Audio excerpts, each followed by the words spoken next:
Tudo bom, alunos? Aqui é o professor Jones Pobel. Vamos falar de citologia. Lembrando que na aula passada nós falamos sobre conhecimentos de vários tipos de células, né? Falamos da função, o que ele desempenha dentro dos seres vivos. Lembrando que os seres vivos podem ser unicelulares, que quer dizer o quê? Uma única célula só é um ser vivo.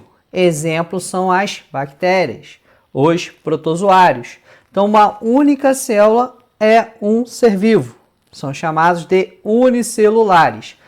E os outros seres vivos, com várias células, várias quantidades de células, formando tecidos que pode ser visto como o corpo dos seres humanos, como eu falei na aula passada, né, galera do sexto ano.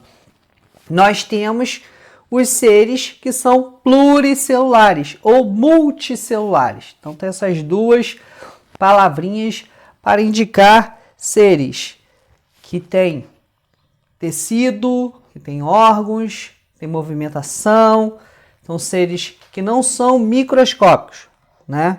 São seres macroscópicos. Esses seres são pluricelulares. Então, dentro da citologia, cito, célula, logia, estudo, nós vamos desempenhar cada vez mais o conhecimento sobre células, tá bom? Então, citologia, o que significa? Então, é a área básica da biologia, né? Mesmo que a gente estuda ciências, dentro da ciência se divide biologia, que é o estudo da vida, física e química. Então, a citologia está dentro da área da biologia. Nós temos aí a função, cito, célula, logia e estudo. Então, a célula é uma unidade básica e estrutural funcional de todos os seres vivos. Então, a unidade básica que forma um ser vivo é a célula. Estrutura, todo o corpo, dependendo dos seres vivos, unicelulares e pluricelulares, tem função, né? A célula tem função. A célula é a parte viva dos seres vivos, né? E de todos. Então, uma árvore, quando você olha uma árvore, é um ser vivo, né? Veio de uma semente. Eu estava aqui olhando aqui nos meus materiais aqui. Eu tenho uma semente de um jequitibá. Se você pesquisar um jequitibá, chega a quase a 10 metros de altura. E a semente tem 1 centímetro. Né? Imagina isso. Imagina um exemplo mais próximo. O milho. Quando você tem um milho em casa. Pequenininho, não é? Quando você planta, ele fica imenso. Fica mais do que a gente. Né? E ainda reproduz outros milhos. Então, isso é possível porque as células se multiplicam. Então, estruturas de seres pluricelulares, a tendência é multiplicar e ter várias células para formar várias estruturas do ser vivo, tá bom? E a gente não pode esquecer quem iniciou esse estudo das células, né? Então nós temos aí a palavra célula, né, que foi usada pela primeira vez na ciência em 1667, pelo inglês Robert Cooke. Ele fez um simples microscópio. E ele observou o quê? Pedacinho de cortiça. O que é cortiça? Aquela rolhazinha que vem no vinho. Então, quem tiver em casa em uma rolha, pega a rolha lá. Ele observou aquilo ali no microscópio. Então, cada pedacinho de que forma aquela rolha é um tecido. Então, a rolha em si é a casca da árvore. Na verdade, toda a casca de uma árvore são tecidos mortos que as árvores ou a árvore, né, foi liberando e formando aquela estrutura protetora. Então, a casca de uma árvore é proteção. Então, aquela ideia de ficar arrancando, desenhando, escrevendo o nome, né? Tá errado, você está tirando a proteção de uma árvore quando você faz isso. E tem árvores que nem tem essa proteção muito, como que você pode dizer assim, grossa, né? É bem fininha essa proteção, essa casca da árvore. Mesmo assim, algumas pessoas querem lá marcar na árvore e escrever. Isso é errado, você está prejudicando um ser vivo. Que ali é um tecido onde tem várias células. Então, qualquer corte que você faça ali, qualquer marcação, você está prejudicando aquele ser vivo do reino vegetal, que são as plantas e as árvores, né? Vamos dizer assim, né?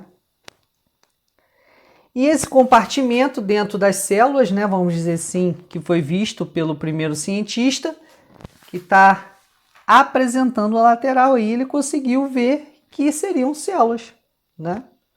Que significa célula, cavidade, tá bom? Então essa é a explicação de quando começou o microscópio bem rudimentar que foi feito e há quantos anos, né? 1667, Robert Cooke. Então nós temos dentro do estudo da citologia dois tipos de forma microscópica de observar, que são os microscópios ópticos, né, que são por lentes, e os microscópios eletrônicos, que são os mais potentes e conseguem ampliar 100 milhões de vezes. Olha o microscópio óptico, 2.000 vezes. Já o eletrônico, 100 milhões de vezes você consegue observar o tecido e as células, tá bom? No microscópio eletrônico é possível ver a estrutura da célula. O que a gente está passando hoje? Covid, né? Que é um vírus. Então eles estão estudando esse vírus através de qual tipo de microscópio? O eletrônico, tá bom? Porque o vírus é muito, muito, muito pequeno. Por isso que a propagação dele foi para o mundo inteiro, tá bom? Essa é uma imagem do microscópio eletrônico. Então, ver coisas impressionantes. Essa é uma imagem de uma bactéria.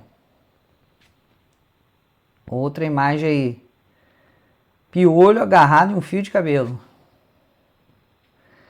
Imagem de microscópio óptico. Aquele que nós temos na nossa escola. É possível ver isso aí, hein, galera? Sabia? É a célula vegetal de uma cebola e o cloroplasto. Quando você amplia, né? Você chega ao limite de 2.000 vezes, vamos dizer assim, do tamanho, né?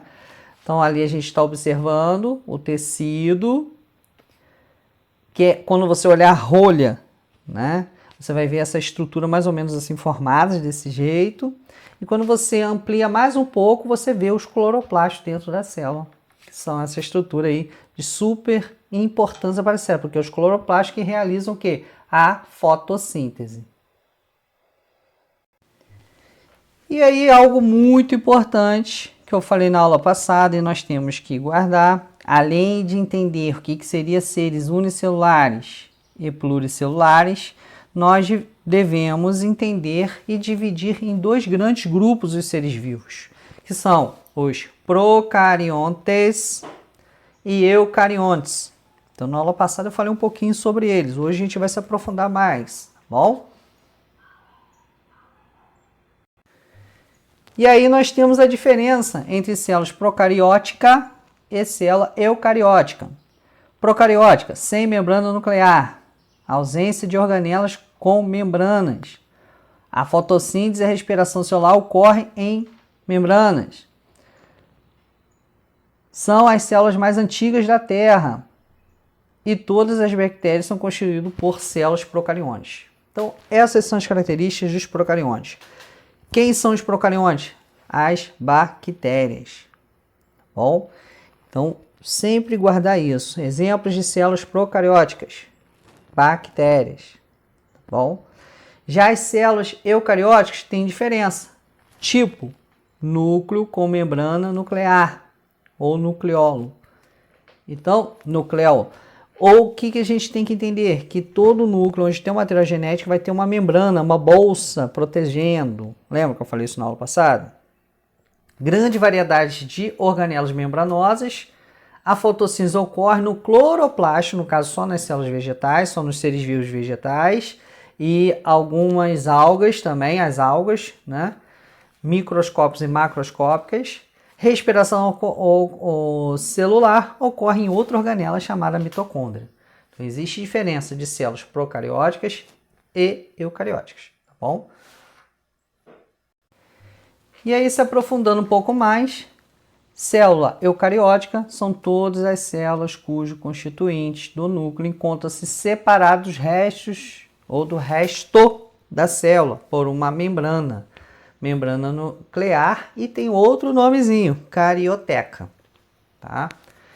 Biologia, a gente tem essa questão dos nomes, mesmo nome para vários nomes para a mesma situação. Não se preocupe com isso, com o tempo vocês vão aprendendo, tá bom? Então essa é a explicação sobre célula eucariótica. Onde ocorrem as células eucarióticas? Nos vegetais, nos animais, né? Então, boa parte desses seres vivos são formados por células eucarióticas. Eu costumo dizer que procariontes são bactérias. Pronto. O resto, fora vírus, né, também, são eucarióticos. Porque o vírus também, o material genético é espalhado dentro da estrutura do vírus. Tá bom? Então, vamos começar a entender dessa forma e fazer essa diferença. E aí eu venho falando sobre isso, né, quando a gente começou o vídeo, e vamos reforçar. Quanto ao número de células, os seres vivos podem ser seres unicelulares, seres vivos formados por uma única célula. Exemplo, bactérias, cianobactérias, que são bactérias que vivem na água, que fazem fotossíntese, algas unicelulares e alguns fungos e protozoários. Então a gente aumentou agora a quantidade de seres unicelulares. Então estão os exemplos certinhos aí para a gente não esquecer isso nunca mais. Já os seres pluricelulares são seres vivos formados por muitas células. Exemplo, animais, vegetais, fungos, protozoários e algas pluricelulares. Então tá aí o entendimento do número de células unicelulares e pluricelulares. Melhorando aí o nosso conhecimento sobre formas das células. São diversos. Olha cada célula do corpo, do tecido de algum ser vivo. Tem várias formas, né? Então, célula não tem o mesmo desenho. O desenho é só para ilustrar, mas na realidade, quando você estuda com microscópio óptico e eletrônico, você vê que as células têm várias formas, vários formatos. Então, isso é de extrema importância para o entendimento do estudo das células. E aí nós temos aí célula do tecido epitelial da pele, né? De uma hemácia, que é uma célula que está no sangue, então nosso sangue é formado por células, e a hemácia é uma delas. A célula do tecido muscular, né? Tá aí mostrando aí alongada, uma célula mais comprida, tecido muscular estriado, né? Nós temos vários tecidos que são musculares. O nosso neurônio, que é uma célula também, olha o formato, o desenho dele.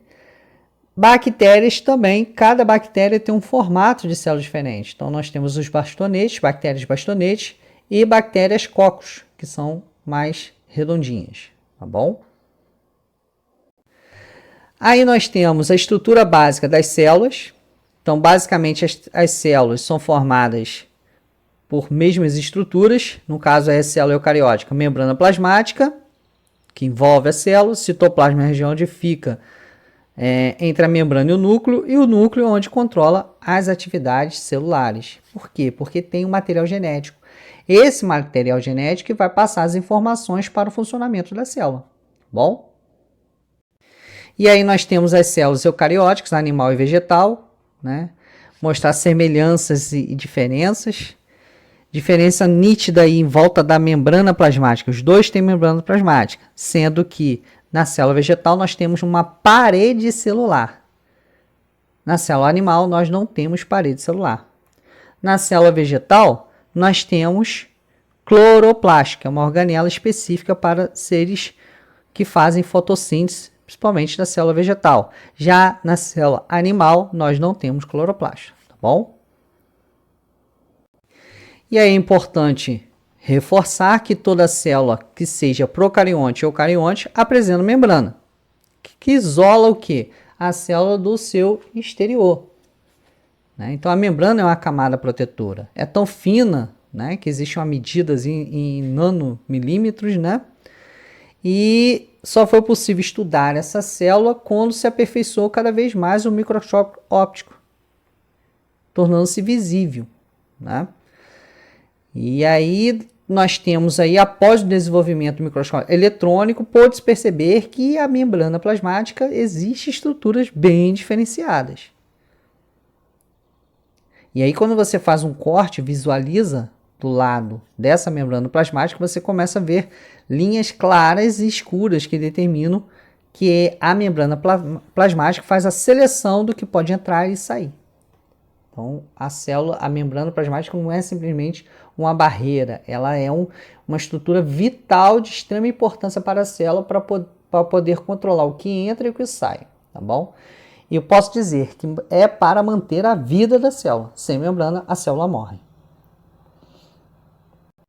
Estrutura que existe em células vegetais, a parede celulósica, né? Reduz a perda de água, promove a rigidez da célula, por isso que a árvore é bem resistente, na verdade. Então é devido à parede celulóide ou parede celular que existe nas células. Se aprofundando um pouco mais sobre estruturas da célula, o citoplasma, está mostrando aí na imagem onde que é, fica entre a membrana e o núcleo. É preenchido pelo hialoplasma, que é uma estrutura, uma substância, né? Que é o hialoplasma, que é uma substância nutritiva, né? E possui líquidos que servem de extrema importância para as funções das organelas e do ser vivo, tá bom? E onde se encontra dispersos os organóides, que são chamados de organelas citoplasmáticas, que vivem dentro desse meio líquido. Eu faço o seguinte, para entender um pouco mais sobre célula. Pegue uma garrafa PET. Beleza. A estrutura do plástico da garrafa PET junto com a tampa é a membrana plasmática. Agora eu vou encher essa garrafa. Com o quê? Com água. Vai ser o citoplasma. Ah, eu quero colocar alguma coisa dentro da garrafa. Qualquer coisa que você colocar. Então vamos supor que você coloca lá, só para exemplificar, pedacinhos de plástico. Cada estrutura que você conseguir colocar dentro da garrafa e fechar a garrafa vai ser as organelas, tá bom? E aí você tem uma célula em sua mão, como eu faço com meus alunos quando tem aula presencial, tá bom? O núcleo, então nós temos aí o núcleo, né, da célula que tem as informações genéticas, ocupa 10% do volume total da célula e onde ocorrem as reações para o funcionamento das células. O núcleo é onde tem o que? O material genético, as informações genéticas de cada ser vivo. E agora nós vamos aprender um pouquinho de cada organela. Então nós temos aí, ó, em volta do núcleo, ribossomos, são organelas membranosas. Temos o lisossomos, mitocôndria e centríolo. Cada uma tem uma função. E aí, como eu estava falando com vocês, organelas citoplasmáticas, né, que tem relação com a membrana nuclear. Então, nós temos células como o complexo de Golgi, retículo endoplasmático liso e retículo endoplasmático rugoso, que existe uma diferença devido à presença de outra organela chamada ribossomo. Vamos entender um pouco mais para frente. Mitocôndria. Então, mitocôndria é responsável pela respiração celular e produção de energia. Toda energia, galera, vocês que estão aí, ó, assistindo o vídeo, só é possível você assistir o vídeo e entender porque você tem energia produzida no seu corpo. E quem produz essa energia são as organelas que vivem dentro das células, chamada mitocôndria. E a respiração celular. Não basta somente eu estar inspirando e expirando. Esse gás que entra, a seleção do oxigênio, é encaminhado para dentro da célula, onde ocorre a respiração celular. Se minhas células não respiram, mais do que eu faço, mais a respiração normal, se elas não conseguem respirar, elas vão morrer, tá bom? Então, exemplo, né, que as mitocôndrias são de extrema importância, os tecidos musculares têm muita mitocôndria. E a respiração celular é fundamental para exercer esse movimento dos músculos. Mais algumas organelas, complexo de Golgi, que formam a bolsa que serve para armazenar substâncias, né? A célula também faz a digestão, não é só o nosso estômago não, a célula faz digestão de substâncias, que é o lisossomos. Como eu falei com vocês, o retículo endoplasmático tem o liso e rugoso. O rugoso é porque tem a presença de uma organela que produz proteína, que é o ribossomo. O liso já não tem essa estrutura chamada ribossomo, mas a diferença é do que fabrica. Então, o retículo endoplasmático liso, ele vai produzir lipídios, gorduras essenciais para o nosso corpo. Já o retículo endoplasmático rugoso vai produzir proteínas, que é de extrema importância para formar estruturas do nosso corpo, crescimento do nosso corpo precisa de proteína. E armazena onde essas proteínas? No complexo de Golgi. Então tem todo um trabalho em conjunto das organelas também. Lembra que eu falei que o nosso corpo cresce e desenvolve? É os centrílogos, né, que faz a divisão celular. Algumas células possuem cílios, que é em volta da membrana, ou flagelos, que são os rabinhos, tipo espermatozoide. É formado pelos centrílogos. No caso dos rabinhos do espermatozoide, junto lá com a estrutura onde que se anexa a parte superior do espermatozoide, existe também uma quantidade de mitocôndria para poder fazer girar esse flagelo, tá bom? Que é um movimento que o espermatozoide faz para encontrar com o óvulo. E a função do ribossomo, como eu já falei com vocês, é fabricar proteínas. Então, alunos, vamos ficar por aqui nesse conhecimento sobre a célula. Se aprofundamos um pouco mais sobre células unicelulares e pluricelulares, entendemos que o estudo se iniciou, né, através de microscópio rudimentar, onde se observou a rolha de cortiça, né? E entendemos um pouco mais sobre células eucarióticas e procarióticas, diferenciando, dando exemplos, e nós entendemos um pouco mais sobre a estrutura básica da célula, que é membrana, citoplasma e núcleo, e as suas organelas e funções. Tá bom, alunos? Obrigado e bons estudos, e não deixe de, ao visualizar o vídeo, fazer um comentário, né? Indicar a série e o ano e a escola da onde que vocês estão observando, assistindo e entendendo o vídeo. Tá bom, meus alunos? Obrigado, um abraço e cuidem-se um dos outros.